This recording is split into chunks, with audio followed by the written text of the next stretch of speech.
আজ আমরা কথা বলবো কল সেন্টার স্ক্যাম নিয়ে। হুম। মানে আমাদের কাছে যে সোর্সগুলো আছে, যেমন ধরুন রিপোর্ট, কিছু কেস স্টাডি, আবার অনলাইন ডিসকাশন, এগুলোর গভীরে গিয়ে একটু বোঝার চেষ্টা করব। ঠিক। এই যে প্রতারক দল, এরা ঠিক কিভাবে কাজ করে, এদের কৌশলগুলো কি, আর সবচেয়ে বড় কথা, আমরা সাধারণ মানুষ কিভাবে বাঁচবো এদের থেকে। চলুন এগুলো নিয়ে আজ আলোচনা করা যাক। হ্যাঁ, শুরু করা যাক। প্রথমেই একটু পরিষ্কার করে নিই, কল সেন্টার স্ক্যাম জিনিসটা ঠিক কি। মানে আমাদের সূত্রগুলো যা বলছে তাতে দেখা যাচ্ছে এরা নিজেদের পরিচয় দেয় কখনো ব্যাংক অফিসার, কখনো ট্যাক্স অফিস থেকে বলছি বলে। ঠিক, কখনো আবার বড় টেক কোম্পানির লোক, ধরুন টেক সাপোর্ট, এমনকি পুলিশ বা সরকারি অফিসার সেজেও ফোন করে। তাই নাকি? আর এসবের বেশিরভাগই নাকি ভারত থেকে অপারেট করে, মানে এরকমই তো শোনা যায়। হ্যাঁ, একটা বড় অংশ ভারত ভিত্তিক কল সেন্টার থেকেই হয়।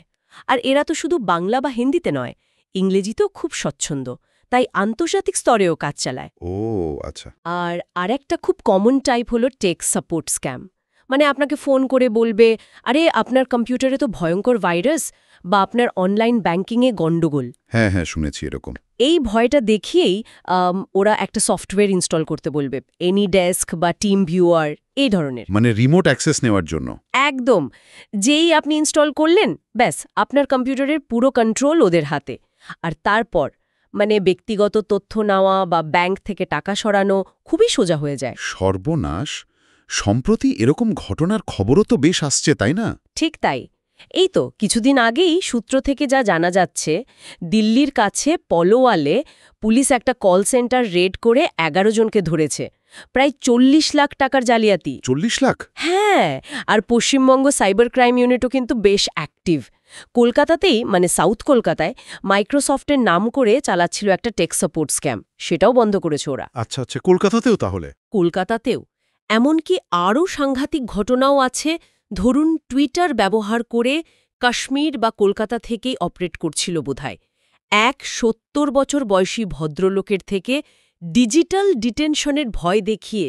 ডিজিটাল ডিটেনশন, সেটা আবার কি? মানে ধরুন হুমকি দিল যে আপনার সব অনলাইন অ্যাকাউন্ট, আপনার ডিজিটাল গতিবিধি সব ব্লক করে দেওয়া হবে, এরকম একটা ভয়।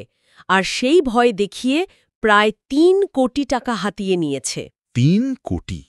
অবিশ্বাস্য, ভাবা যায় না। এদের নেটওয়ার্ক তাহলে সাংঘাতিক গভীরে। কিন্তু এরা ঠিক কি কৌশল ব্যবহার করে, মানে কিভাবে ফেলে ফাঁদে? সূত্রগুলো কি বলছে? হ্যাঁ, কয়েকটা কমন কৌশলের কথা জানা যাচ্ছে। একটা খুব চালু জিনিস হল caller ID spoofing. Caller ID spoofing? হ্যাঁ, মানে ওরা এমনভাবে কল করবে যেন আপনার ফোনে কোনো চেনা ব্যাংক বা সরকারি অফিসের আসল নম্বরটা দেখায়। ও, তাহলে তো নম্বর দেখেও বিশ্বাস করার উপায় নেই। একেবারেই না। বিশ্বাসযোগ্যতা বাড়ানোর এটা একটা মারাত্মক কৌশল। আর কি করে?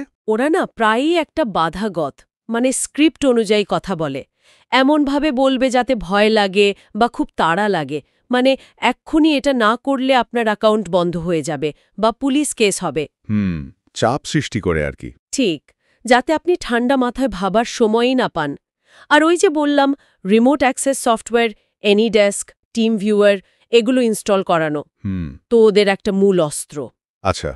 এছাড়াও ধরুন আপনার সিম কার্ড ব্লক হয়ে যাবে বা ট্যাক্স নিয়ে গণ্ডগোল আছে, এসব ভুয়া কারণ দেখিয়েও টাকা বা আপনার পার্সোনাল ডিটেলস, মানে সেন্সিটিভ তথ্য, এগুলো চেয়ে নেয়।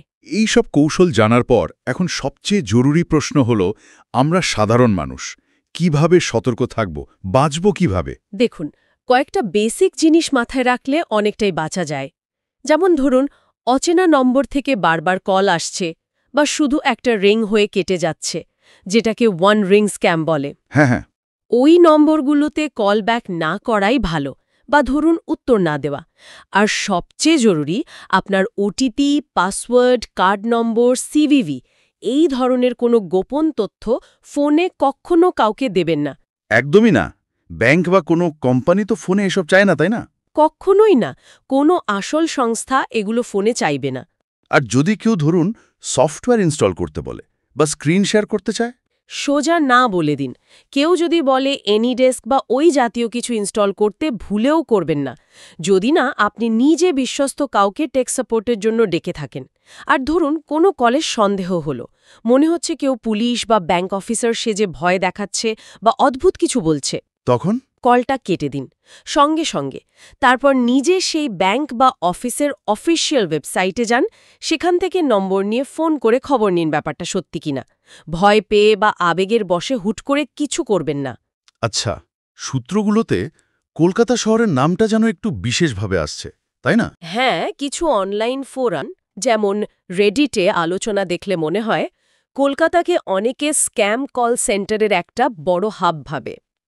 এটা সত্যি যে এরকম কিছু গ্যাং সক্রিয়, তবে এটাও ঠিক যে পশ্চিমবঙ্গ সাইবার ক্রাইম ইউনিট কিন্তু বসে নেই। ওরা বেশ কিছু ভালো কাজ করেছে।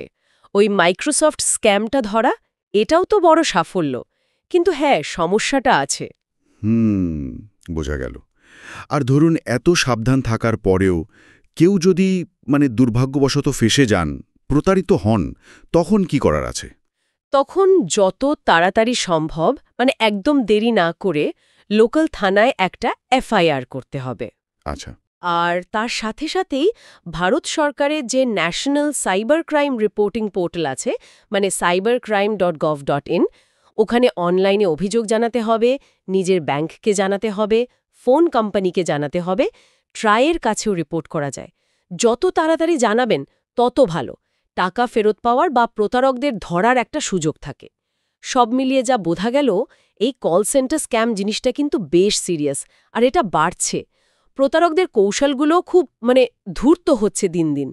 কিন্তু একটু সচেতন থাকলে, ওদের কাজের ধরনটা জানা থাকলে, আর বিশেষ করে নিজের ব্যক্তিগত তথ্য শেয়ার করার ব্যাপারে খুব সাবধান থাকলে অনেকটাই নিরাপদে থাকা সম্ভব। একদম ঠিক। আসল কথা হলো, সন্দেহ হলেই আগে যাচাই করুন। ভয় বা লোভের বশে কোনো কাজ করবেন না। তবে একটা চিন্তা থেকেই যাচ্ছে, টেকনোলজি তো রোজ পাল্টাচ্ছে, আরও উন্নত হচ্ছে। ভবিষ্যতে এই স্ক্যামাররা কি আরও নতুন, আরও আনপ্রেডিক্টেবল, আরও সূক্ষ্ম কৌশল নিয়ে আসবে না? সেই ভবিষ্যতের জন্য আমরা কতটা তৈরি, সেটাও কিন্তু একটা বড় প্রশ্ন।